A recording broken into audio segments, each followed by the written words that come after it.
When the Buddha talked about tranquility and insight, he talked about them as mental qualities that you bring to the meditation and that the meditation furthers, develops.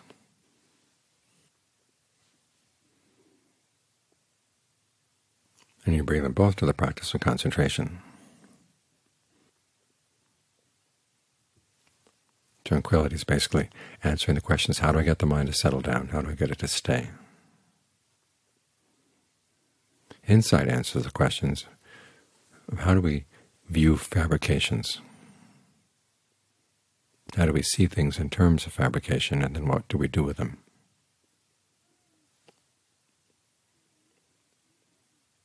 If you look at the Buddha's instructions on breath meditation, he combines the two. You're sensitive to bodily fabrication, the way you breathe. You're sensitive to mental fabrication, your perceptions and your feelings. And in both cases you calm them down. With the breath you can get it so calm that it actually feels like it's stopping. Not that you suppress it or squeeze it to stop, simply that you allow the sense of the breath to flow throughout the body to the point where it feels full of breath energy. The body seems to be breath. Everything's saturated.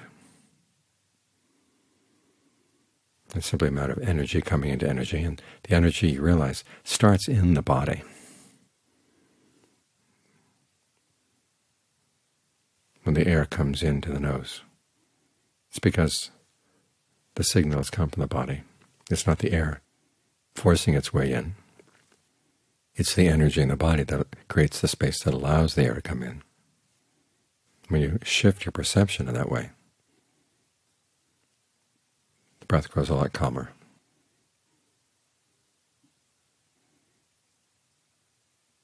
The mind grows a lot calmer as well.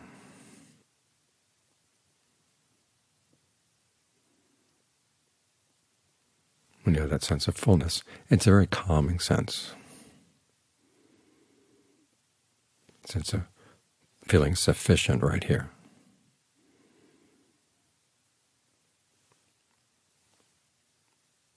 So you're developing tranquility and insight at the same time.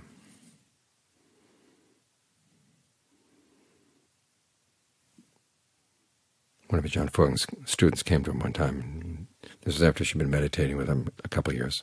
And she said, I'm just beginning to realize that this is not just a tranquility technique that you're teaching us here. He said, of course it's not. Then after she left, he turned to me and says, see how she can look down on the Buddha's teachings? Because when the Buddha taught meditation, he didn't say, go do insight. He said, go do jhana. And in the course of doing jhana, sometimes the emphasis will be on the settling down, and sometimes the emphasis will be on understanding what you're doing in terms of fabrication. Particularly, how can you get it to be more and more calm? What's getting in the way?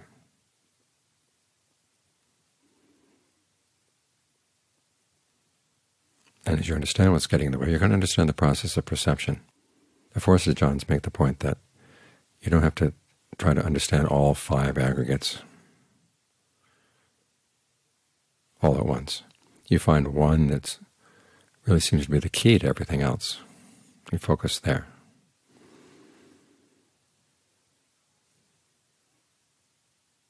And often the key, as they explain it, will be perception.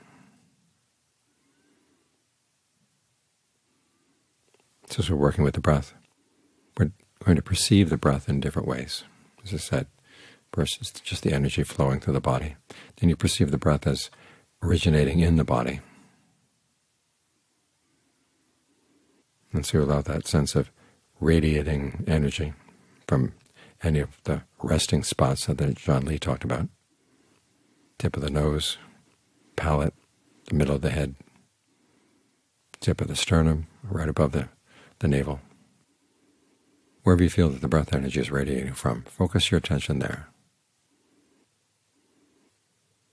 And any sensations you have in the body that seem to be getting in the way of the flow of that energy, allow them to relax, dissolve away.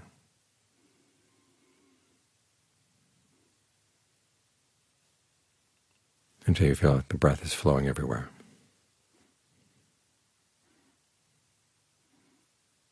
As I think I've told you, when Ajahn Fuang was teaching people, he found that in the very beginning stages people would have all kinds of problems, sometimes problems he'd never had, never encountered. But he would apply the 7 steps in Method 2. You know, I say that wherever there's a problem, one of those steps is missing.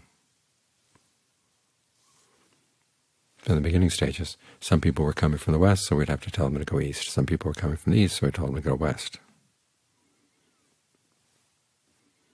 But eventually, if they stuck with him, they get to that point where it seems like the breath is still. You're not breathing in, not breathing out. And from there, he'd have them work with the elements. What he'd done, was, of course, with working with the breath, was working with the wind element. Get everything all worked out there to the point where you have the sense of breath energy filling the body.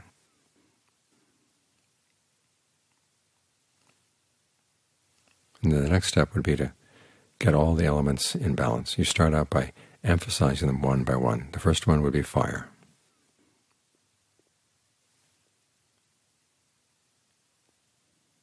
Ask yourself, where in the body is the warmest spot right now? Now, you don't have to wait for the breath to stop to do this. You can get some benefit from it even in the beginning stages of the meditation. But it's going to be most effective and most impressive when the breath is very still.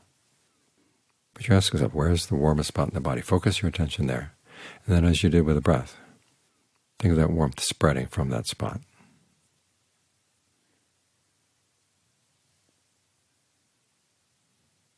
And don't let go of that perception. After all, the Buddha said, concentration is a perception attainment. And it's this ability to stick with that one perception for long periods of time that's really going to come in handy.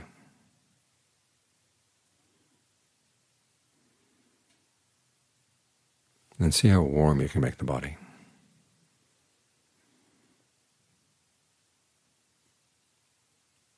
And then if you decide you had enough warmth, it's going to get too warm, okay, then you think of water.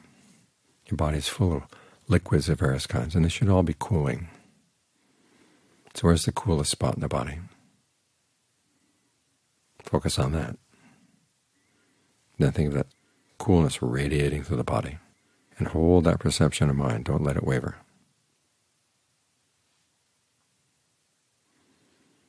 The image they give in the forest tradition, one that Ajahn Fuang used quite a lot, was of a red ant. They have these red ants that live in the mango trees.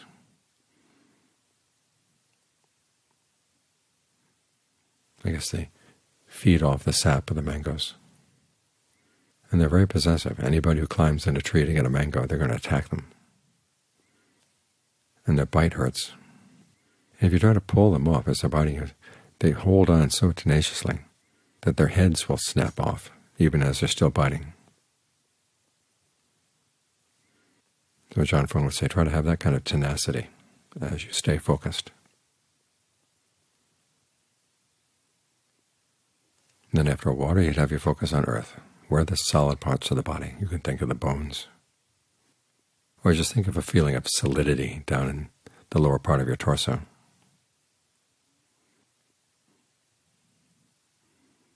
This is really useful for times when you're feeling dizzy.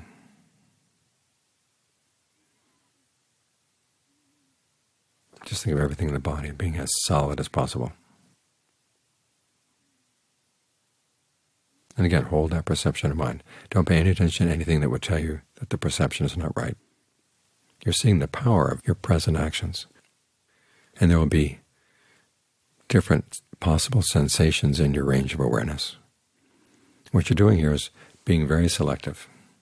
You've got this one perception in mind, and you look for any sensation that corresponds to it, and you hold on.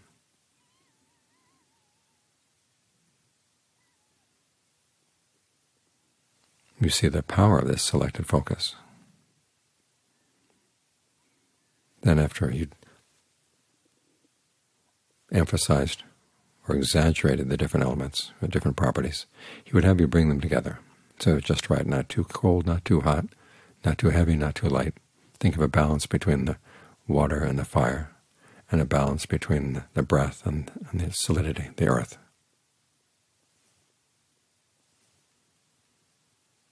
And hold that perception of balance in mind.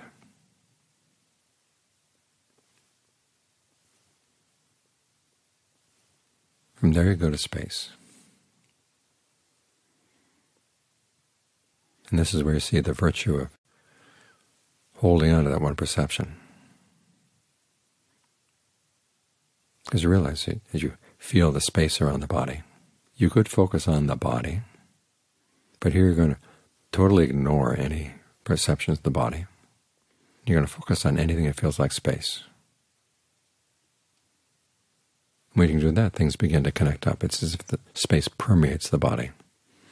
I would hold in mind the perception of atoms,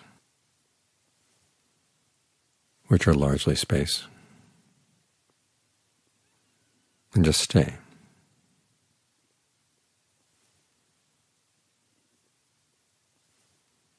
Then from there, John Fung would recommend going on to consciousness. So what's aware of that? What's aware of the space?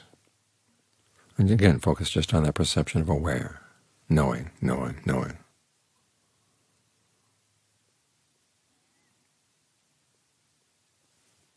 If you'd stay there long enough, then you might ask you to say, well, can I let go of the oneness of that knowing?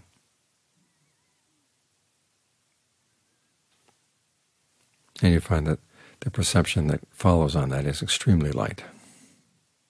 It's like there's nothing there.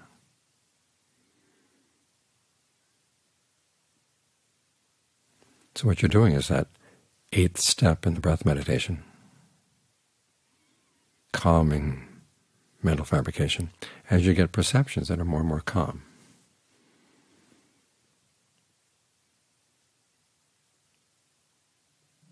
Earth is more calm than the other elements. Balance is calmer than earth. Space is calmer than balance. Knowing is calmer than space. That sense of just nothing is calmer even than the sense of being aware.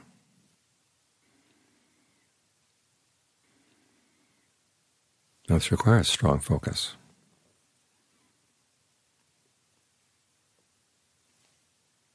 And the dubious mind says, well, aren't there other possible perceptions here? There are. Like when you've moved from a perception of the body to the perception of space, you realize that you could go back and create a body out of your sensations, but you're choosing not to. What you're doing is you're seeing the power of perception.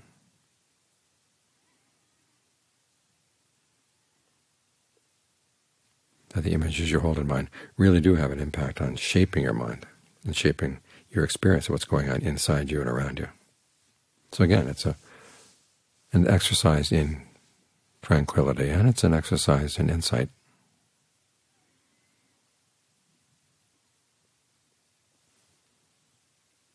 And as I was saying the other day, you can do the tranquility.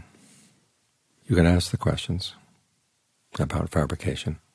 The insights you gain are things you don't do. They come about as a result.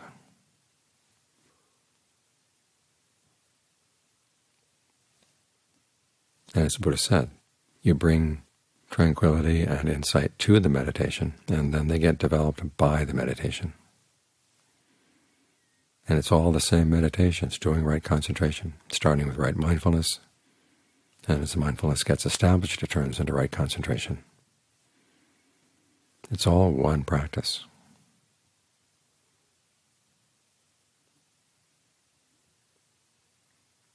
So work with your perceptions so that they're continuous.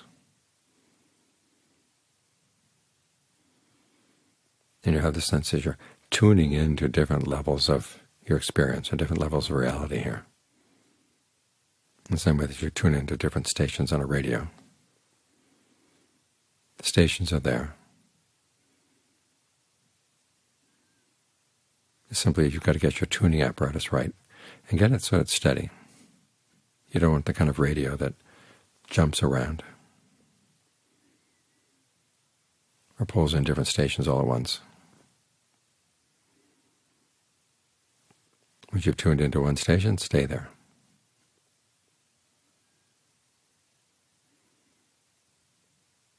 And as your perceptions get stronger, that helps you see their power.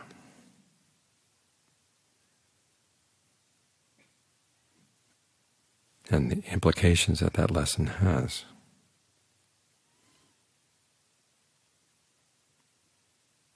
Are things you discover for yourself. You can't tell yourself ahead of time what those implications will be, or where those insights will show up in your life as you go through the day.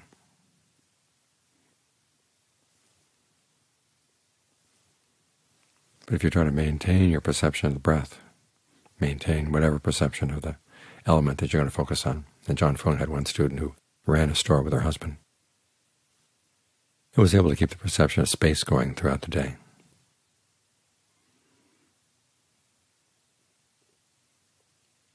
It's that kind of tenacity that will turn up insights in places where you don't expect them.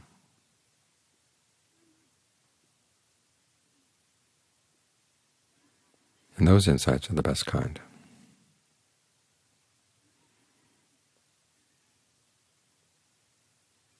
The insights that you expect